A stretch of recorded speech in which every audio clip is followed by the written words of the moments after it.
It's Tuesday, October 27, and this is your Barbados Today Evening News Update. So glad you could join us. The state of emergency that gives government power to tackle any necessary action during the ongoing COVID-19 pandemic has been extended until March 27, 2021. A resolution to extend the public health emergency was passed in the House of Assembly today. The initial state of emergency took effect back in March and lasted for 6 months. Attorney General Dale Marshall told the House the additional 5 months will allow the current COVID-19 directives to continue to ensure Barbados remains a safe space. It is this duty, Mr. Speaker, as a Parliament, to remind our citizens that things are not yet all right. It will take a long time before things are all right. But as a government and as a Parliament, we have an obligation, Mr. Speaker, to ensure that the structures that are needed to be in place to get Barbados safely over this chasm are in place. It is our constitutional responsibility to reflect, Mr. Speaker, on what has happened over the last 6-7 months and to consider whether it is appropriate for us to maintain the state of emergency for a further 5 months to take us to the 6. And at the end of that period, Mr. Speaker, as a Parliament, we may well have to come back here and seek. Well, the first step would be a proclamation, but then we would then have to come back and seek to extend that too.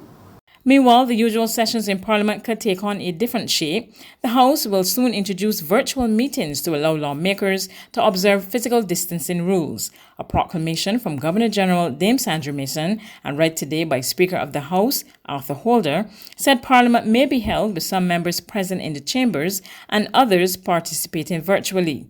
The AG voiced his support for the move. So if the Cabinet of Barbados can say to itself, brothers and sisters, we have to take precautions. And where possible, let us meet virtually so that should something happen, the functioning of the country can continue. I can see no harm, Mr. Speaker. In fact, I see every good,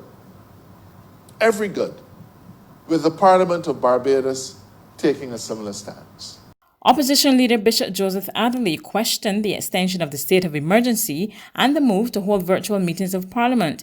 He argued that government was sending mixed signals, pointing out that it has not been adhering to physical distancing requirements in some spaces. We are allowing flights to come from these second wave places of origin and every day bringing new cases to Barbados.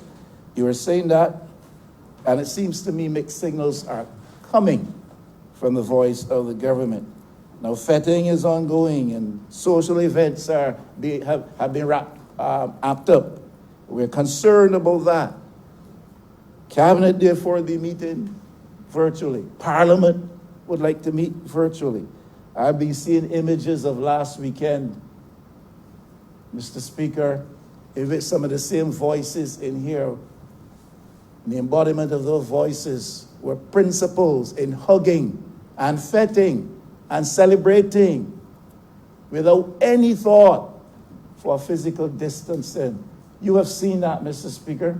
I have not seen your image in any of those that I have seen, but I've seen the images of others.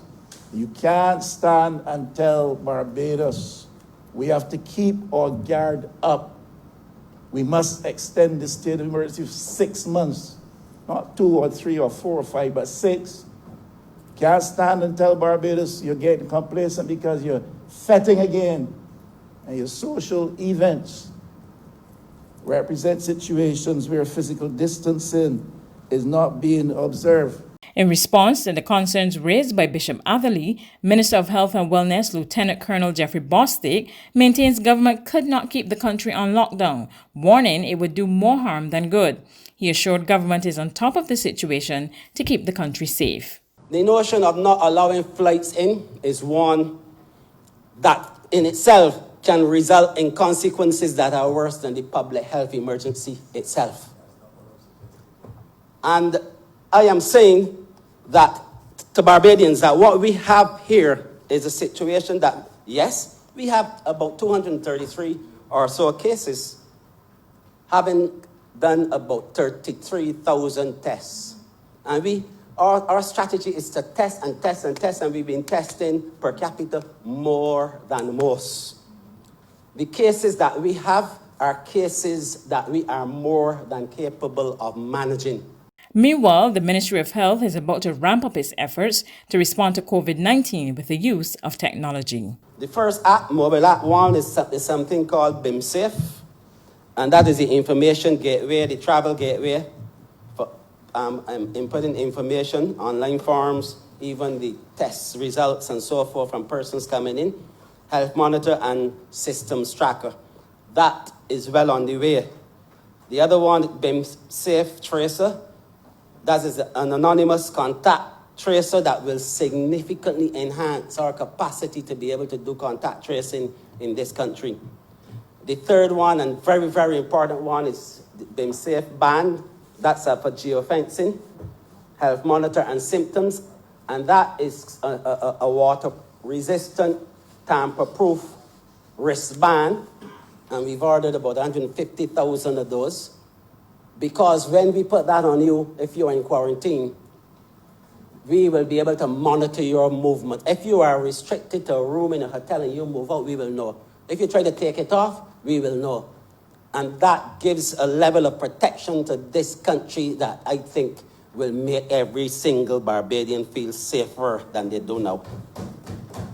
There's regional and international news after this short break.